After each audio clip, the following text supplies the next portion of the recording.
जी हाँ, बिल्कुल सही पढ़ा आपने। लोन भी रीबूट होता है। लोन हैंग हो जाता है, इसलिए लोन रीबूट भी होता है। नमस्कार दोस्तों, मैं Romil Kulshreshtha, founder Prolons Fincorp YouTube channel में आपका हार्दिक स्वागत करता हूँ। आज हम बात करने वाले हैं लोन की रीबूटिंग की। जी हाँ, अमूमन देखा गया है कि हिंदुस्तान में हर आदमी जो एक दो लोन ले लेता है वो अपने आप को इतना लोन एक्सपर्ट समझने लगता है, उसे लगता है उसको लोन की सारी नॉलेज हो गई है। वो बैंकर्स या लोन एक्सपर्ट्स के सामने भी इस तरह की बातें करता है कि साहब वो सबसे ज़्यादा जानता है, बजाय कि सामने वाले बैंकर से या बजाय कि लोन के उस कंसल्टेंट से। तो बेसिकली मैं यहाँ पर ये बात करना चाह रहा हूँ आज कि जो हम लोन शिफ्ट कराते हैं, टेक ओवर कराते हैं, बैलेंस ट्रांसफ़र कराते हैं, वो बैलेंस ट्रांसफ़र ना करा के, टेक ओवर ना करा के, शिफ्ट ना करा के हम रीबूट करें। जी हाँ, लोन को रीबूट किया जाए। लोन रीबूट करने के लिए सबसे पहले मैं ये बताना चाहूँगा आपको कि हम लोन को शिफ्ट क्यों कराते हैं। लोन शिफ्ट कराने के 5 कारण होते हैं। अमूमन 5 कारण हैं जो बहुत ज़्यादा प्रचलित हैं। पहला, रेट ऑफ इंटरेस्ट रिडक्शन।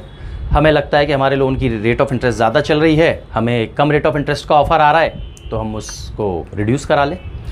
दूसरा, हमें टॉपअप चाहिए, एक्स्ट्रा अमाउंट चाहिए ऊपर से हमारे उस प्रिंसिपल लोन पर, और हमारा बैंक या फाइनेंशियल इंस्टीट्यूशन हमें वो डिज़ायर्ड अमाउंट नहीं दे पा रहा है, तो हम दूसरे बैंक में शिफ्ट हो जाते हैं। हमें फाइनेंशियल इंस्टीट्यूशन की सर्विसेज पसंद नहीं आ रही हैं, बहुत ज़्यादा इरिटेट कर रहे हैं वो लोग, टाइमली सर्विसेज नहीं दे रहे हैं, इसीलिए हम शिफ्ट कराना चाहते हैं हमारा लोन। हमारा एजेंट है जो रेगुलरली हमारे साथ में टच में है, या हमारा बैंकर है जो आज एक बैंक छोड़ के दूसरे बैंक में चला गया, वो हमें इन्फ्लुएंस कर देता है कि लोन शिफ्ट करा लीजिए, यहाँ ज़्यादा फ़ायदा मिलेगा। या फिर हमें ऐसा लगता है कि हमारी EMIs बहुत ज़्यादा जा रही हैं, हमारा बर्डन बहुत ज़्यादा है, बहुत टेन्योर शॉर्ट है, तो हमारे लोन की रीस्ट्रक्चरिंग या रीशेड्यूलिंग कराने के लिए हम हमारे लोन को शिफ्ट करना चाहते हैं। तो बेसिकली अमूमन ये 5 ऐसे कारण हैं जिनके कारण हम लोग शिफ्टिंग कराना चाहते हैं। अब मैं बात करता हूँ रीबूटिंग की, कि क्यों मैं इसको बैंक से शिफ्ट कराने के लिए बैलेंस ट्रांसफ़र या टेक ओवर कहने के बजाय लोन रीबूटिंग कहना पसंद करता हूँ।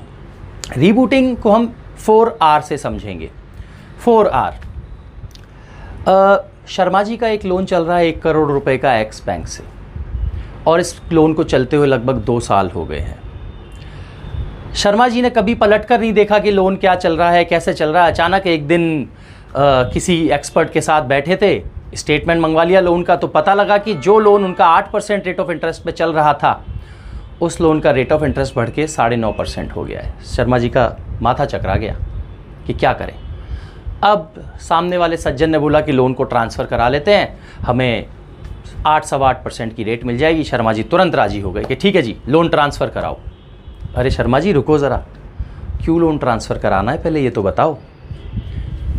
नहीं पता। तो सबसे पहले पहला लेसन, रिव्यू।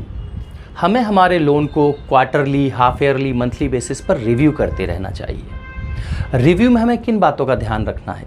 हमारी रेट ऑफ इंटरेस्ट में किसी तरीके का कोई चेंज आ रहा है, हमारे किसी तरीके के कोई चार्जेस तो नहीं लगा दिए हैं बैंक ने, हमारे टेन्योर में किसी तरीके का कोई फ्लक्चुएशन तो नहीं आ गया है, हमारी किसी तरह की कोई EMI तो बाउंस नहीं हो गई है। कई बार होता क्या है कि आपका लोन चल रहा है, आप एक बिजनेसमैन हैं या आप सैलरीड आदमी हैं, आपकी EMI कटती रहती है अकाउंट से, आपको ध्यान नहीं रहता है, लेकिन अचानक कभी ऐसा होता है कि एक मैसेज आता है कि साहब आपकी EMI बाउंस हो गई, तो पता लगता है कि फ़ंड मैनेज नहीं हो पाया, फ़ंड ट्रांसफ़र नहीं हो पाया और EMI बाउंस हो गई। अमूमन देखा गया है, कई बार अकाउंट्स डिपार्टमेंट के लोगों से मिस्टेक हो जाती है, EMIs बाउंस हो जाती हैं। तो अगर हम क्वार्टरली रिव्यू करते रहेंगे लोन का, तो इन सभी चीज़ों से बचा जा सकता है। इसके बाद अगले स्टेप पे आते हैं हम, रीचेक। रीचेक यानी कि जब भी आप अपने लोन को रिव्यू करते हैं, उसके साथ में आप मार्केट में देखते रहिए कि आपके लोन प्रोडक्ट पे क्या प्रिवेलिंग रेट ऑफ इंटरेस्ट चल रही है। आपका लोन 10% पे चल रहा है, बाज़ार में वो रेट्स कम होके 8.5-8% या 9.5%, 9.25% पे आ गई हैं।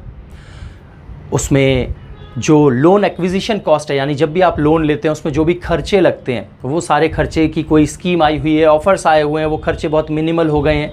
तो इस तरह की चीज़ों को आपको चेक करते रहना चाहिए, देखते रहना चाहिए।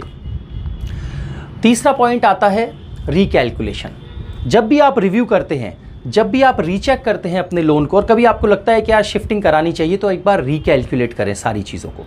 रीकैलकुलेट करने के लिए आप सबसे पहले आपका जो पेरेंट लोन है, इस लोन में 2 एक्सरसाइज करिए। पहली एक्सरसाइज, आपके इस लोन में टोटल इंटरेस्ट आपको कितना पे करना है फॉर द होल टेन्योर। अगर आपका 1 करोड़ का लोन 15 साल के लिए है और 10% रेट ऑफ इंटरेस्ट पर है, तो इस लोन में आपको टोटल कितना इंटरेस्ट पे करना है। दूसरा, अगर आप आज 36 EMI पे कर चुके हैं, तो 36 EMI में आपने कितना इंटरेस्ट पे कर दिया है, और बची हुई EMIs में 180 माइनस 36 EMIs में कितना इंटरेस्ट पे करना है। इसके बाद आप अपने प्रेजेंट बैंकर से बात करें कि वो आपको ROI में क्या डिस्काउंटिंग दे सकता है। वो जो डिस्काउंटिंग दे सकता है, वो डिस्काउंटिंग आपके प्रिंसिपल आउटस्टैंडिंग पर अप्लाई होगी। अगर आपका 1 करोड़ का लोन है और 3 साल चुकाने के बाद वो लोन फॉर एग्जाम्पल 80 लाख रुपए बचता है, तो अगर बैंकर आपकी रेट 10% से रिड्यूस करके 8.5% करता है, तो वो 80 लाख पर अप्लाई होगी। 8.5% पर लोन को रिड्यूस रेट ऑफ इंटरेस्ट पर अप्लाई करने के बाद 80 लाख पर आपको कितना इंटरेस्ट चुकाना पड़ेगा और कितने टेन्योर के लिए चुकाना पड़ेगा, आप उस इंटरेस्ट को भी कैलकुलेट करिए। ध्यान रखिएगा, जब भी रेट ऑफ इंटरेस्ट कम होगी, आपका लोन का टेन्योर रिड्यूस होगा। 180 की बजाय 170 हो सकता है, 175 हो सकता है, 178 हो सकता है, 165 हो सकता है। और अगर रेट ऑफ इंटरेस्ट बढ़ती है तो आपका टेन्योर एक्सटेंड हो जाता है। 180 की बजाय 185 हो सकता है, 190 हो सकता है, 195 हो सकता है। उसके बाद मार्केट में जो भी बेस्ट डील आपको लग रही है, जहां आपको लगता है कि मुझे इस लोन को ले जाना चाहिए, शिफ्ट करना चाहिए, उस डील को आप कैलकुलेट करें उसी 80 लाख पे, क्योंकि 80 लाख आपका प्रिंसिपल आउटस्टैंडिंग है। आप उसके इंटरेस्ट को कैलकुलेट करें प्लस उस लोन को एक्वायर करने की कॉस्ट, यानी कि आप जब अपने लोन को शिफ्ट करते हैं एक बैंक से दूसरे बैंक में, तो वो बैंक अपने कोई प्रोसेसिंग चार्जेस लेता है, फ्रैंकिंग चार्जेस लेता है, कुछ सडन चार्जेस लगते हैं, तो उन सडन चार्जेस को आप कैलकुलेट करें। अब इन तीनों डील्स में जो फर्स्ट डील है आपके बैंक की एग्जिस्टिंग लोन की, उस डील को आप वाइप ऑफ कर दीजिए, क्योंकि आपके बैंक ने आपको एक रिवाइज्ड रेट ऑफ इंटरेस्ट पर डील दी है। इस डील को आप बाज़ार की दूसरी बैंक से जहां आप शिफ्टिंग कराने का प्लान बना रहे हैं, उसके साथ में कंपेयर कीजिए। आप ये देखिए कि 80 लाख के लोन पर आपको कितना रेट ऑफ इंटरेस्ट पर कितना अमाउंट का ब्याज देना पड़ेगा, नए लोन में कितना ब्याज देना पड़ेगा, इन दोनों ब्याज का क्या डिफरेंस है, प्लस नए लोन में जो एक्विजिशन कॉस्ट है उसको आप ऐड करिए और देखिए कि क्या डिफरेंस आ रहा है। अगर आपको लगता है कि एग्जिस्टिंग बैंकर से डील ज़्यादा बेटर मिल रही है, तो आपको वहाँ रुकना है, और अगर लगता है कि नहीं मिल रही है तो आपको शिफ्ट करना है। इसके अलावा आपका EMI का डिफरेंस कैलकुलेट करिएगा, क्योंकि आपका प्रेजेंट बैंकर आपकी रेट ऑफ इंटरेस्ट तो रिड्यूस करेगा, लेकिन EMI सेम रहेगी। आपका टेन्योर भी रिड्यूस होगा बट EMI सेम रहेगी। अगर 1 करोड़ के लोन की EMI आपकी 1.5 लाख रुपए आ रही है, तो वो 1.5 लाख ही रहेगी। रेट ऑफ इंटरेस्ट रिड्यूस करने पर हो सकता है कि 1.5 लाख की EMI जहां आप 100-150 महीने के लिए देना चाह रहे थे, वो EMI अब रिड्यूस होके 130 महीने के लिए देनी हो। तो उस 130 महीने के लिए आप नए बैंकर की कैलकुलेशन कर लीजिए 80 लाख के पॉज पे। यहाँ फ़ायदा ये होगा कि अगर आपकी EMI रिड्यूस होती है, 1.5 लाख की बजाय आपकी EMI नए बैंकर के यहाँ 1,20,000 हो जाती है, तो 30,000 रुपये का सरप्लस है।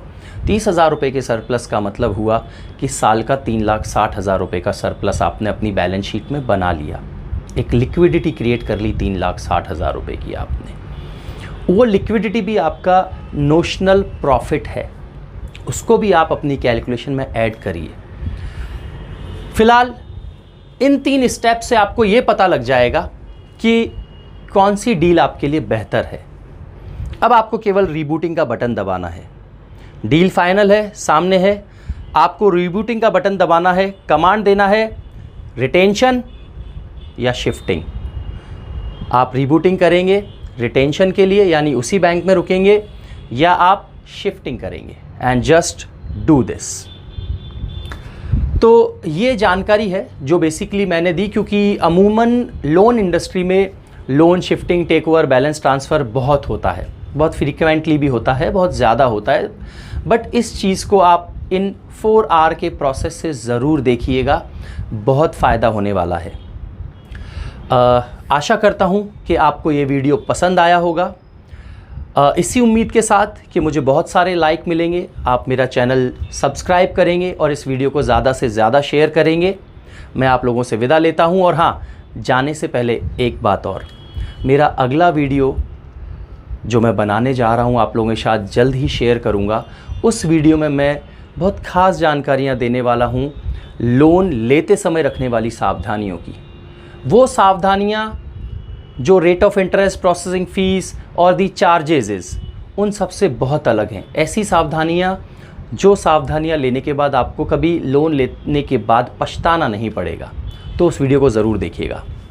धन्यवाद।